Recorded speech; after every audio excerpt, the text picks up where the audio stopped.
Okay, let's read today about marketing, some book which called Lean Marketing by the Alan Deep, best-selling author of the one-page marketing plan. So let's try to get what's like this book about. I will choose some random, seems like interesting sections. We will discuss. It's gonna be some parts from the book and my comments. So, as usual, the beginning of the book starts with like blah blah blah, not interesting shit. Let's try to find something practical, interesting. Who are your people? Many entrepreneurs start by trying to find a market for their product or service. Key to your marketing success is first having a clear picture of your target marketing and a deep understanding of them. Highlights covered in this chapter include why product first thinking is sabotaging your marketing success. So I guess the point is that we gotta think not just about like a pros but also cons. Not in order to say that our product sucks, but look to the product service from the skeptical point of view in order to see that flaws and avoid future mistakes in advance. Okay. Another title: Stuff for your people, not people for your stuff. Stuff for your people, not people for your stuff. I've been interviewed on many podcasts, and typical question I get asked: what's the biggest marketing mistake people make? My answer is almost always the same. People start with their product and service and then look for a market to sell into. But I guess it should be the opposite. We gotta find the audience and then what this audience wants. But okay, let's try to figure out what's the point of view of this author. Your target market is a foundational element of your marketing strategy. I'm shocked by how many people figured out what their product is but have no idea how to get customers. That's where companies go to die. In Silicon Valley, they call this a solution in search of a problem. It is ass backward and it's going to cause you a lot of pain. You cannot create a compelling message when you are unclear about the intended audience. A message that lands with one audience may fall flat with another. Yeah, because depends on the audience. Each audience got different reactions. You gotta be precise with that.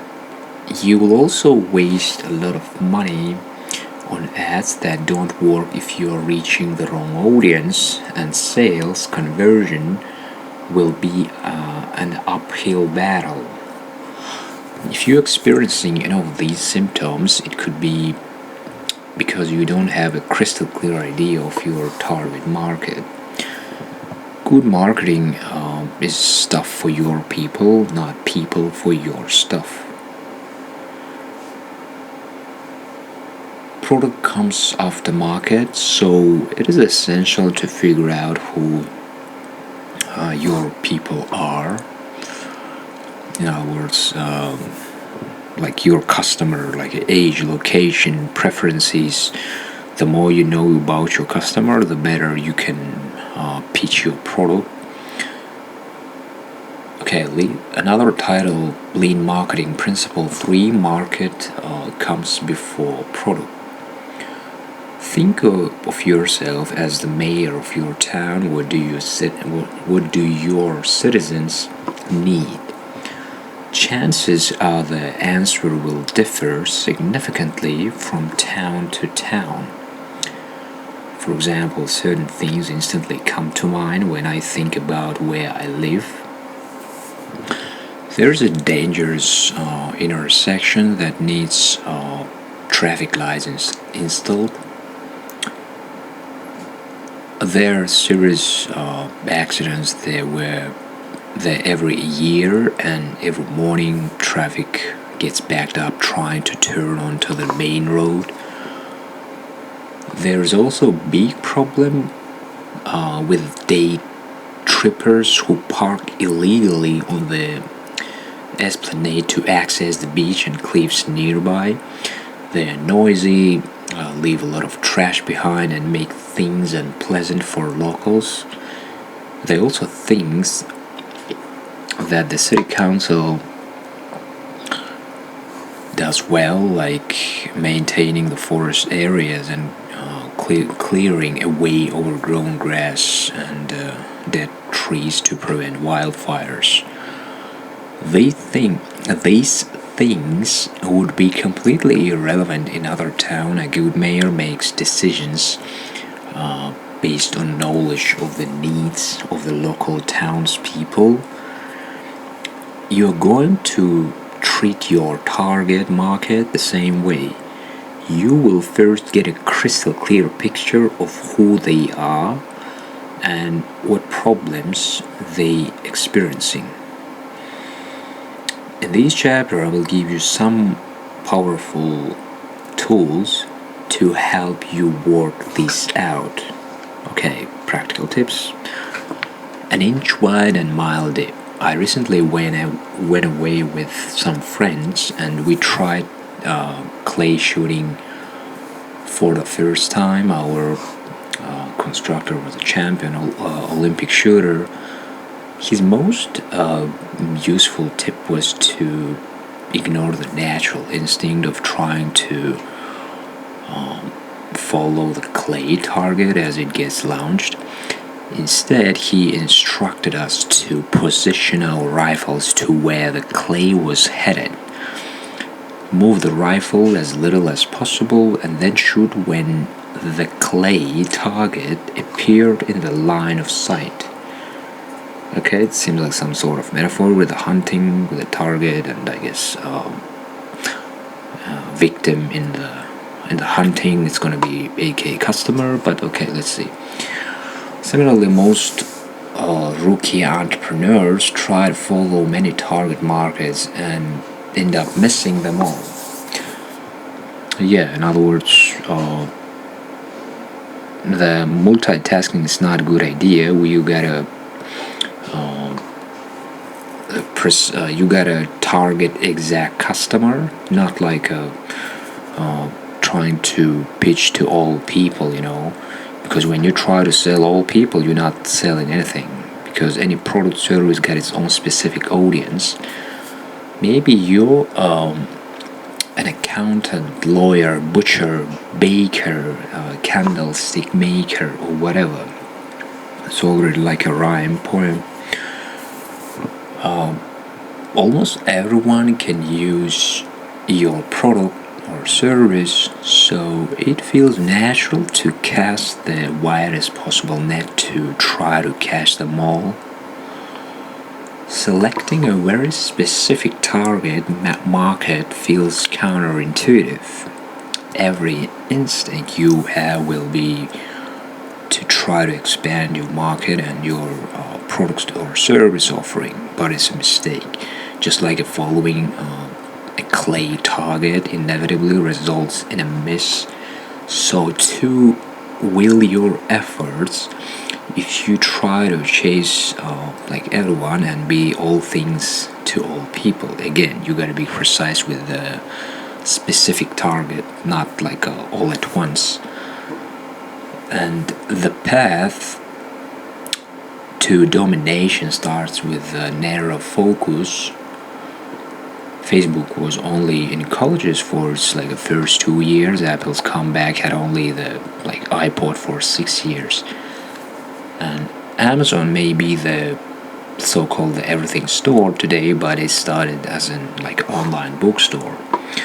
After 3 or 4 years, they dominated that category. Then added music and videos, then toys, and then electronics, then tools. You know the rest of the story. Had they started as the everything store, they likely would not exist today. In other words, even Amazon, right now they're selling any possible shit, but at the beginning they were precisely selling specific shit. And the more you expand, the more you can because another reason why you gotta sell specific things to the specific audience is also pragmatically, objectively understandable, explainable, because of the limits of the time and money and any other resources. I will often ask someone who thinks they have niched down what their target market is, and they will say something like a woman over 40 years old. Great, that's narrowed down to 1.5 billion people. What do we do with that? While I would not say you cannot, be too niche, chances that when you think you have niched enough, you probably haven't. You want your niche to be an inch wide and mile deep. An inch wide means you target a very tightly defined segment or subsegment of a market. A mile deep means a large enough addressable market is looking for a solution to a specific problem. And this does not have to be, a huge market. It just needs to be the right market for you. You can be successful beyond your wildest dreams, even if 99.9% of the planet has never heard of you.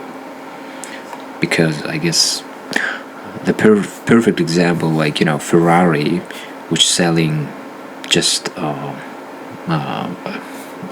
I guess the amount of cars that they selling every year, less than 100, but they making bunch of millions, or if not billions of dollars, because they don't want to sell to all people. Their main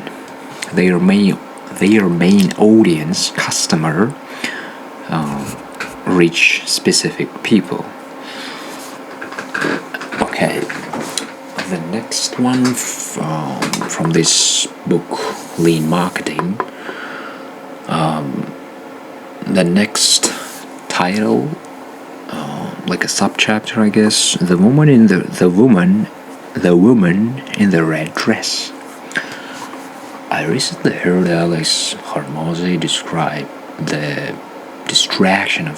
distractions of chasing new markets and opportunities as the woman in the red dress, a reference to the movie The Matrix.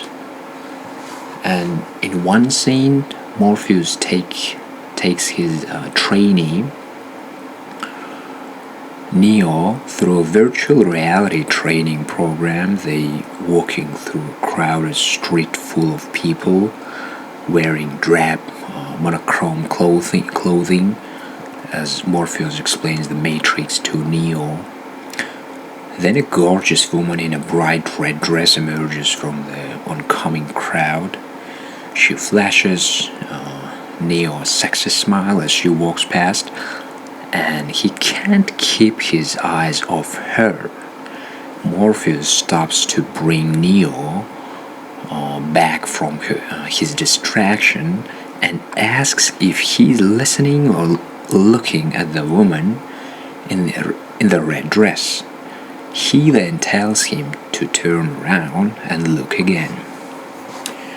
When he does, Agent Smith, a simulated bad guy, is pointing a gun at Neo's head, a reminder that distractions can be deadly.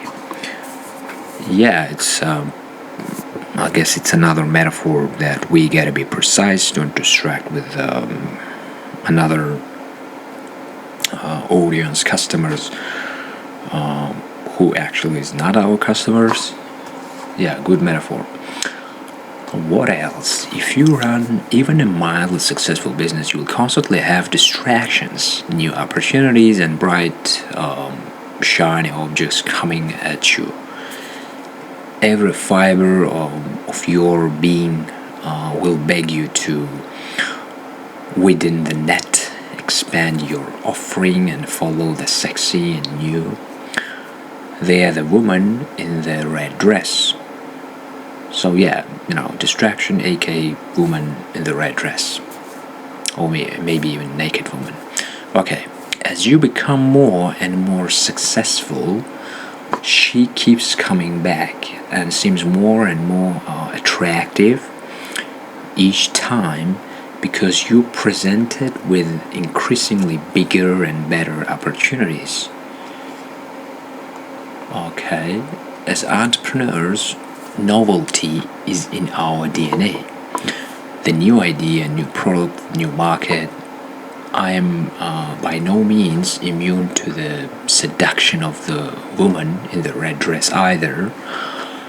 I'm constantly reminding myself to stay focused on our current opportunities because focus and energy are finite resources. So yeah, I thought it's about other customers, audience, which also could be the case, but author specifically talking about distractions, so-called red woman in a red dress, about ideas that pops into your mind. It's a good thing when you got new ideas, but you also have to get shit done. In other words, once you got your own idea, you gotta test it, give it some specific time, don't rush. Or otherwise, if today you have one idea, tomorrow another idea which is completely different, it's gonna be hard to get shit done, and you constantly switching from one thing to another, and you're not getting full experience. Okay, imagine you have 10 units of energy. If you scatter it in 10 different directions, you will make 1 unit of progress in each. But if you focus all 10 units of energy in a single direction, you will get 10 units of progress in that direction. Yeah, that's a good metaphor. Like you can imagine, like metaphorically, another analogy with the phone battery. Like the moment you wake up, you get 100% battery, and you decide how and to what kind of thing you will spend your so-called battery. Yeah, and again, it's not about being like stuck to just one thing. It's about being consistent to one thing. Get the full experience in one thing, and if during the X period of time you're not getting any results, you decide to go to another thing. You're not rushing, you thinking strategically. Okay, and here we got like a visual representation of energy. Okay, in the marketplace you're competing against people who have put all their units of energy in a single direction, while there are some very rare people who are so talented they can execute multiple things at once at a high level. You should assume you're not one of them. Assume, like most who have succeeded, that you will need to make trade-offs, a lot of them. So it's again, how can I say, the more you're the more you're limited by the time and energy and resources with the money, the more it makes sense. But I guess it could be opposite if like you're a millionaire or billionaire, and you definitely can focus to the few things because you can delegate that tasks to someone else, and just after a while you can see the product or services results, and after you decide to keep going or not. That's also could be the case. Two things have helped me deal with the woman in the red dress and maintain my focus. First, a parking lot for future ideas, business ventures, and products.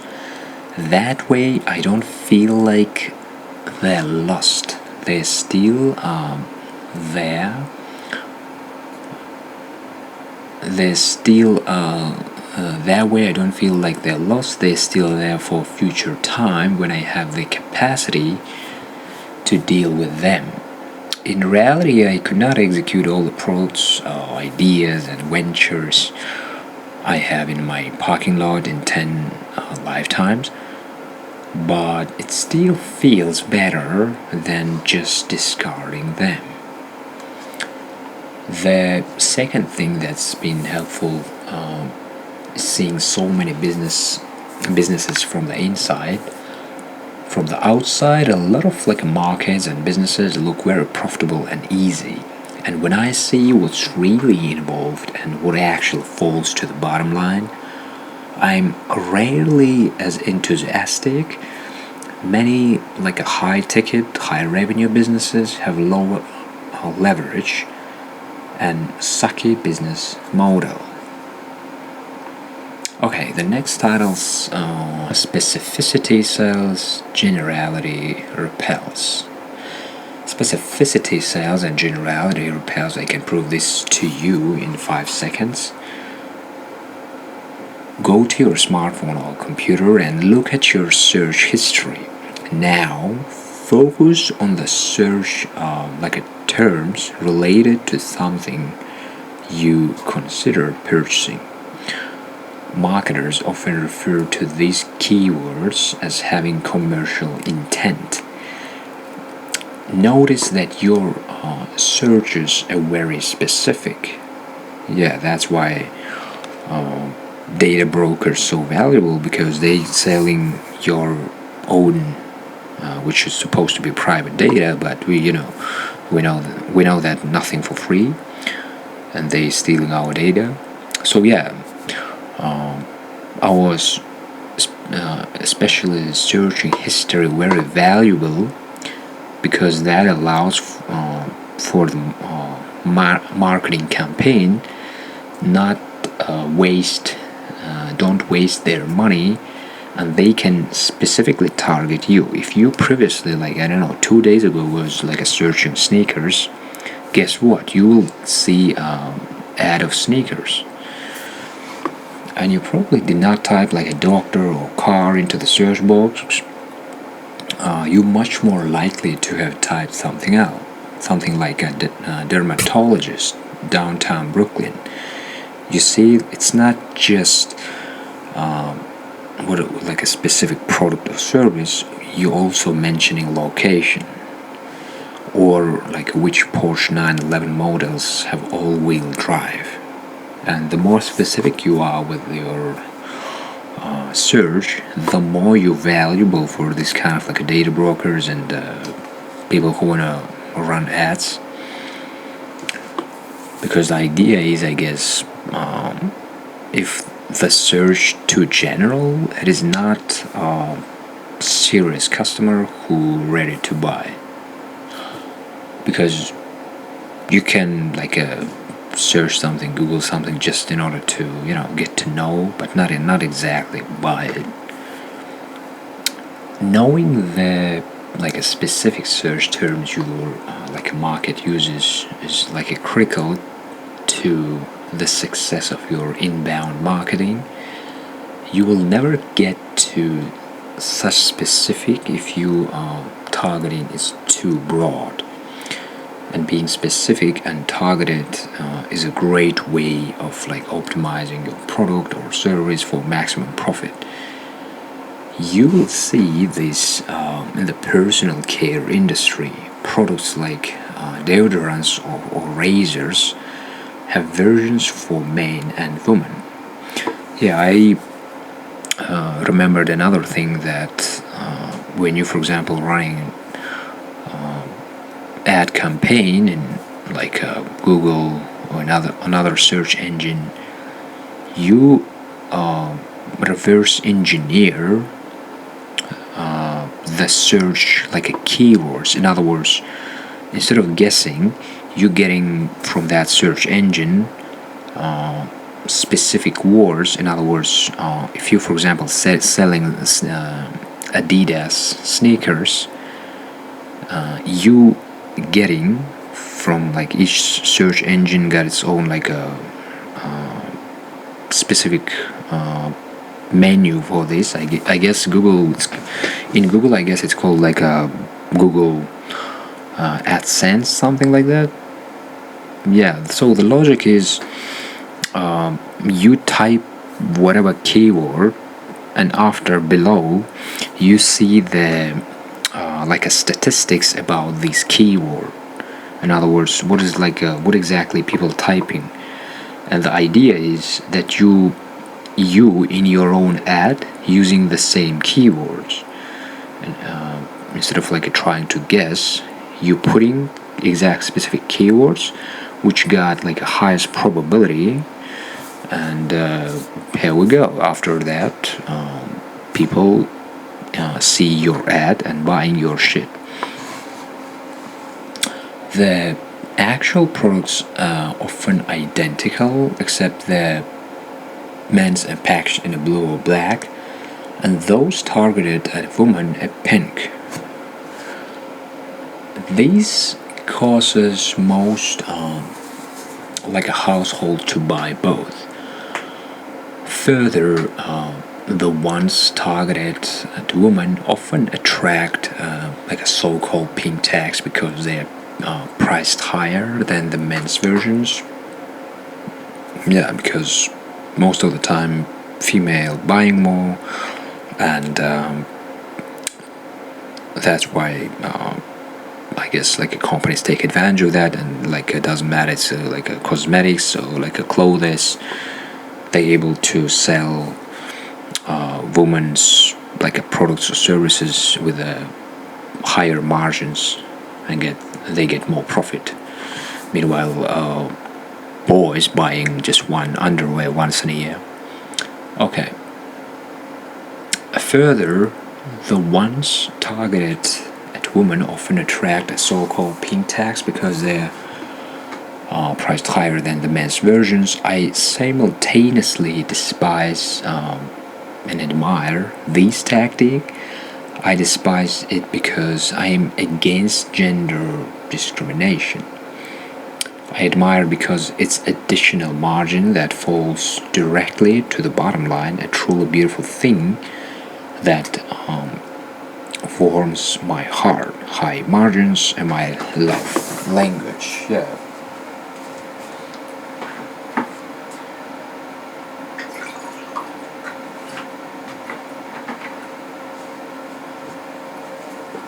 And you can go to any clothes store, and most of the place it's female clothes. Okay, a similar thing is done with the pain relief medication sold in most drugstores. You will find a box of like a general pain relief medication on the shelf alongside variants like a targeted at specific pains such as headaches, period cramps, back ashes, like a sinus issues and arthritis, except there is no such thing as selectively targeting pain in specific body parts. The active ingredients such as acetaminophen or ibuprofen is identical across these products. The main difference is in the packaging and price. Yeah, like the more fancy package you got, the more you pay, and it's not necessarily means that you're getting better product. It's just like you're paying for the luxury atmosphere. Okay, why would they go to like so much trouble to pay for different printing, packaging, and shelf space? Because they know if you got back pain, the package that says relief for back pain will make you say that's for me. Grab it off the shelf and head to the checkout. Yeah, because that's the general rule of any marketing slogan. To you gotta offer a solution for your customers' so-called pain, like literal pain or another whatever problem they got, and you gotta put yourself to the customer's shoes, and it doesn't make sense to to write on the package some like academic words, professional terms. You gotta use as much possible like a simple vocabulary, and you gotta hit exactly to the pain, like a solution for it. And the better you do that, the higher chances that you will have high sales. You want your products or services to have a similar effect on your market, like targeting a specific pain point, so they say that's for me. Yeah. Alright, the next style is about nothing is so unequal as the equal treatment of unequal people. Interesting title. A common question I get asked is, do I need a separate marketing plan for each my target markets? The answer depends on whether you truly have like different target markets, or if they're just segments of an existing market. In other words, are they really different, or it's just like a subcategory, And even if you only have a single market, a single target market, it's smart to like segment it. As I expressed it earlier, a message that really lands with one audience may fall flat with another. Yeah, because again, you can do the right thing, everything perfect for one audience, but for another audience, you should use completely another approach. Treating different audiences equally and nurturing them the same way is a huge marketing mistake and leads to a lot of wasted time, money, and effort. Irrelevant marketing creates no value for your customer or prospect and undermines your brand instead of enhancing it. Yeah, again, if you pitching your product to the wrong market, to the wrong audience, you're just wasting your time, money, and energy. Like for example, if you manufacture like a baby products, you may have multiple distribution channels. You may sell like a direct to consumer D2C from your online store, but also have a wholesale channel where you sell to retailers who on-sell your products to consumers. So how we determine like if retailers and consumers like a separate target markets with their own like marketing plans or segments of the same market. Things I would consider include like will they respond to vastly different messages? Will my advertising media differ significantly between them? Will my nurturing process be different? What will my sales process look like for each this?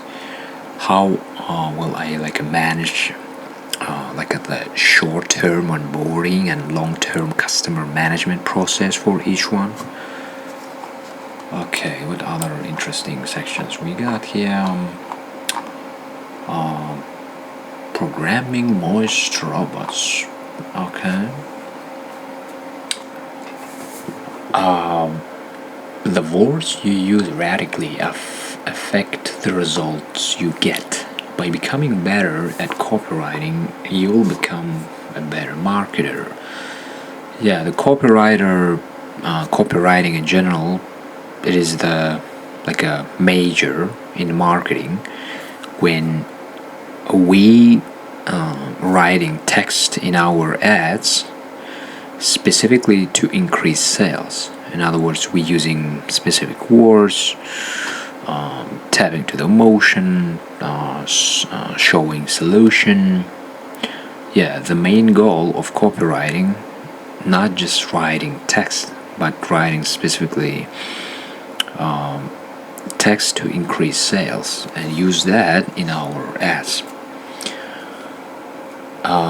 Highlights covered in this chapter include how to program your target market to do what you want them to do, the biggest mistake in copywriting and how to avoid it is so that you command attention, the 10 copywriting commandments that will help you become a more influential and persuasive, how the wrong words caused like a deadly accident, and how to avoid this mistake in your marketing, how to press the emotional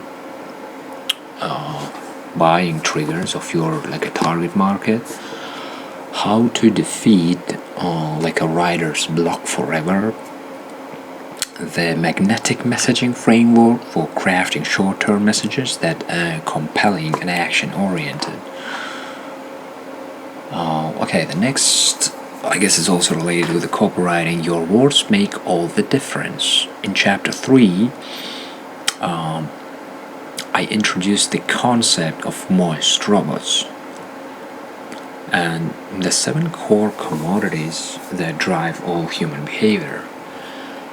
Just as a computer programmer uses code to make a computer do something, skillful marketers use words to influence people. This chapter is all about writing the code, like quote unquote code, that gets moist robots to do what you want them to do. Yeah, I guess by saying moist robots, he referring to the humans. Marketing is the master skill. So the idea is by understanding like scientifically, biologically, human behavior, what like triggering us, what like giving us pleasure and etc. We using that in our marketing campaign to make the people do what we want them to do. Okay, marketing is the master skill of business, and copywriting is the master skill of marketing. I hesitated to use the word copywriting in this chapter because what we are about to discuss is much more than that word encompasses. And learning how to communicate so that others will listen and take action will touch every area of your life.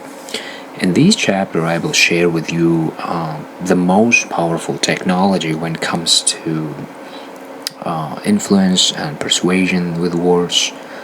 It is the ultimate tool in your marketing toolbox, and we will spend some time sharpening it. Yeah, that's a good idea. I like it.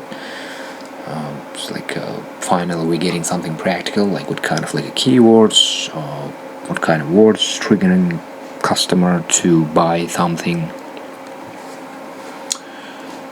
A not so smart person who can communicate well will always beat a super smart person who can't. That's a good point actually. I think it's about social skills. Like someone could have a good general intelligence, but have a less social emotional intelligence.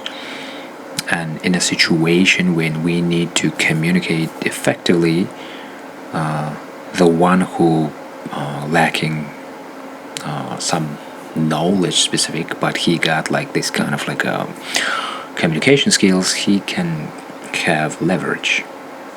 Okay, that's the great news, because it's much easier to upgrade your communication skills than your intelligence. Phil M. Jones, author of Exactly What to Say, has the mantra, change your words. Change your world. Change your words, change your world. I could not agree more. I had no better return on time invested in my personal and professional life than learning to use words well.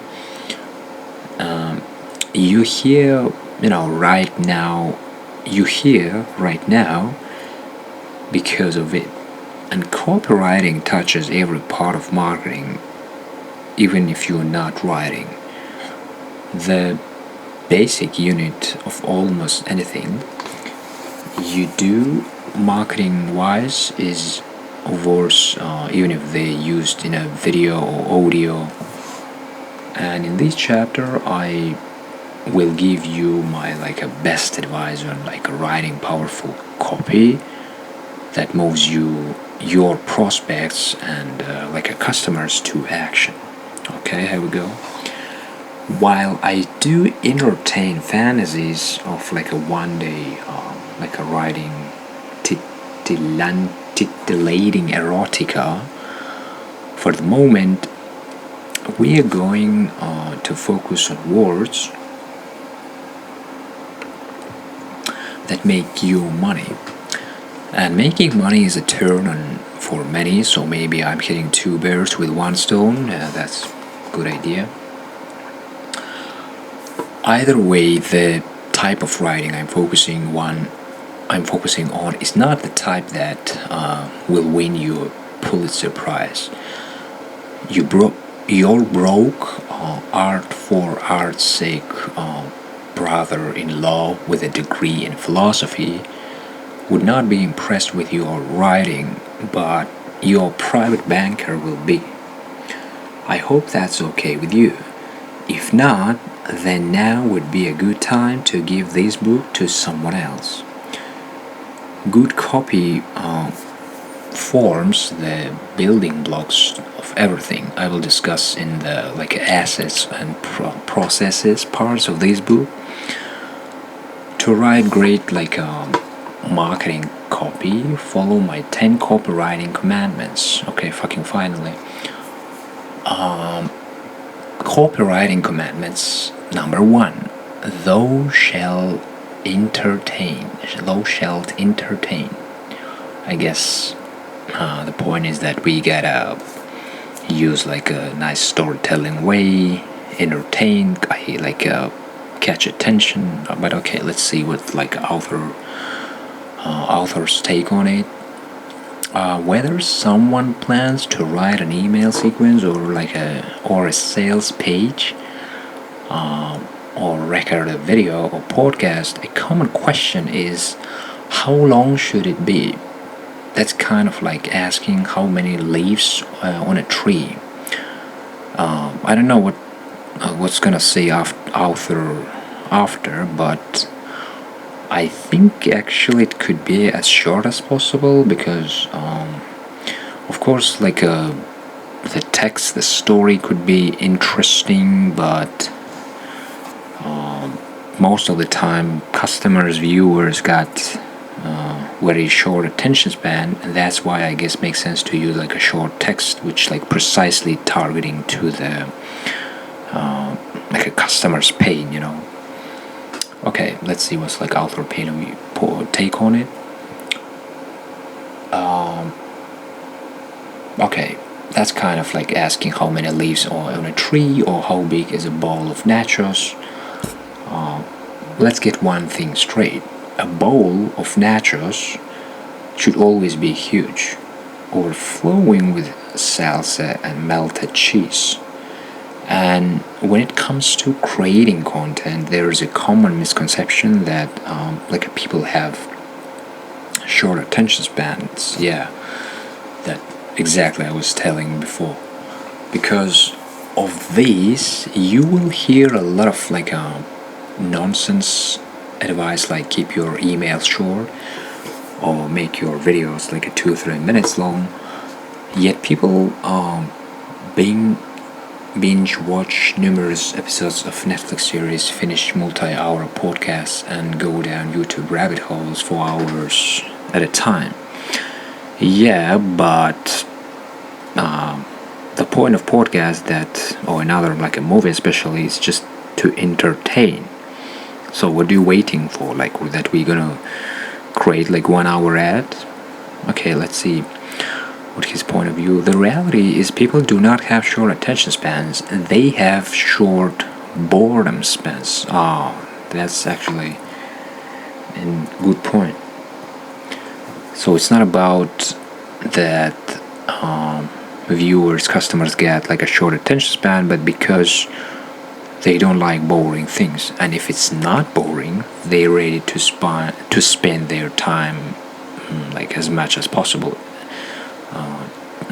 until it's still like entertaining, I guess. The volume of available content has massively increased, so why would anyone choose a boring option when more entertaining ones exist? Yeah, it's also it's another thing that is hard to compete because each one gonna be more entertaining, that kind of shit. But it still makes sense to entertain your customer. And if you keep your audience engaged, they will pay attention. And this brings us to the like a cardinal rule of copywriting: don't be boring. Yeah, it's kind of simple, but it's really important. Show your creativity. Don't be boring. Think different, outside of the box thinking. You can't break almost any other rule except this one. In fact, a great way to think of your like a content is an infotainment. Yes, in other words, it's not just information, but infotainment, aka information plus entertainment.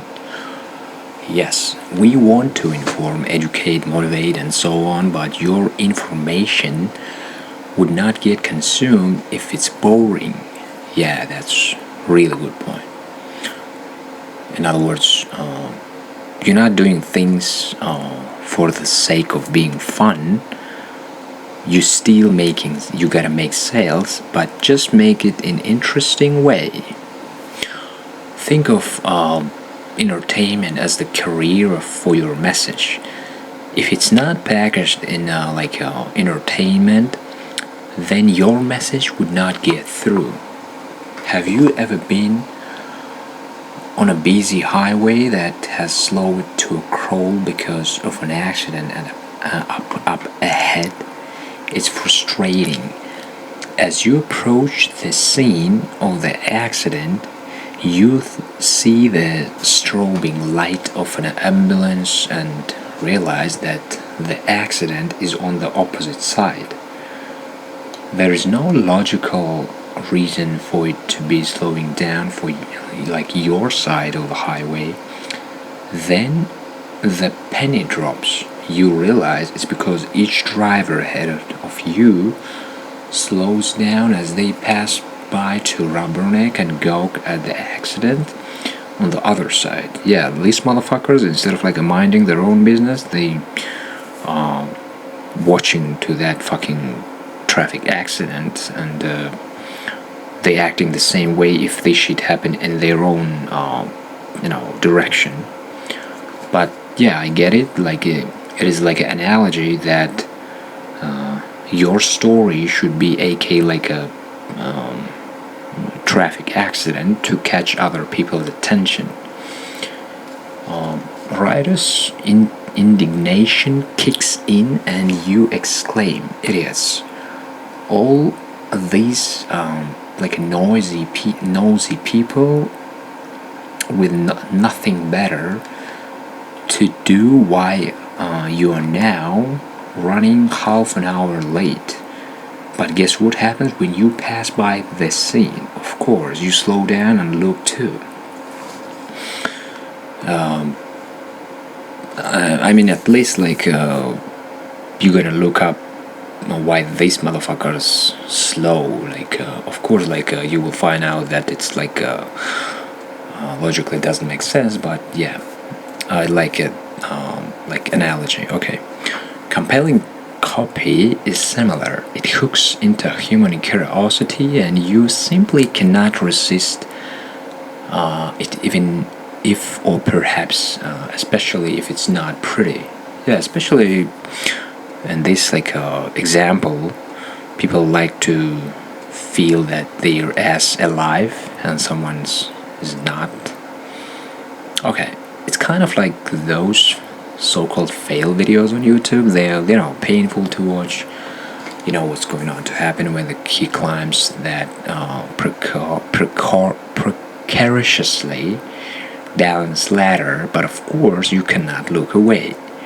This kind of can't look away copy is sometimes referred to by copywriters as a greased slide or slippery slope. In the Adweek copywriting handbook, legendary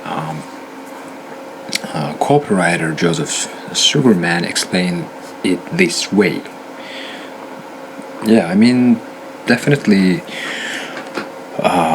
this kind of like a traffic accident, tapping in someone is in some our like human behavior, which like triggering, I guess it's related with some like surviving instinct, and the point is that we gotta use this kind of like techniques to also catch someone's attention like that. Okay, this legendary copywriter Joseph Sugarman explains it this way. Picture a steep slide at a playground. Now picture somebody putting baby oil or like a grease along the entire length of the like a slide, including the side rails. Picture yourself now climbing up the ladder, sitting at the top of the slide, and then letting gravity force you down the slide.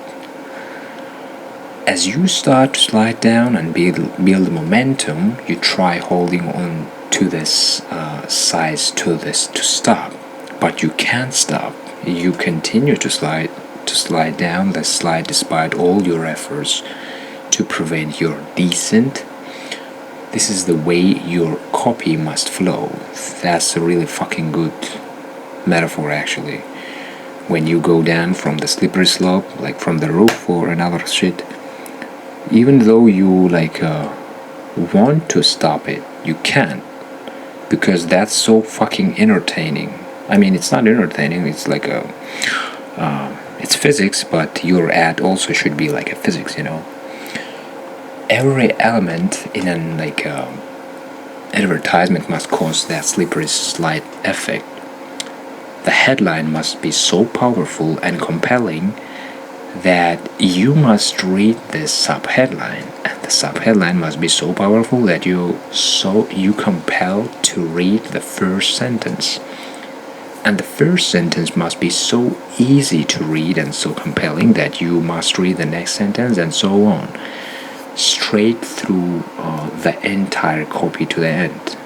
In other words, it's like watching a super interesting movie that you forget what was your a plan or what you were doing. Yeah, that's a great analogy, and I guess it's like a good way to end this episode of our podcast. Thank you for listening, and leave the comments below what you like it, what you didn't, what's your take on it. See you next time.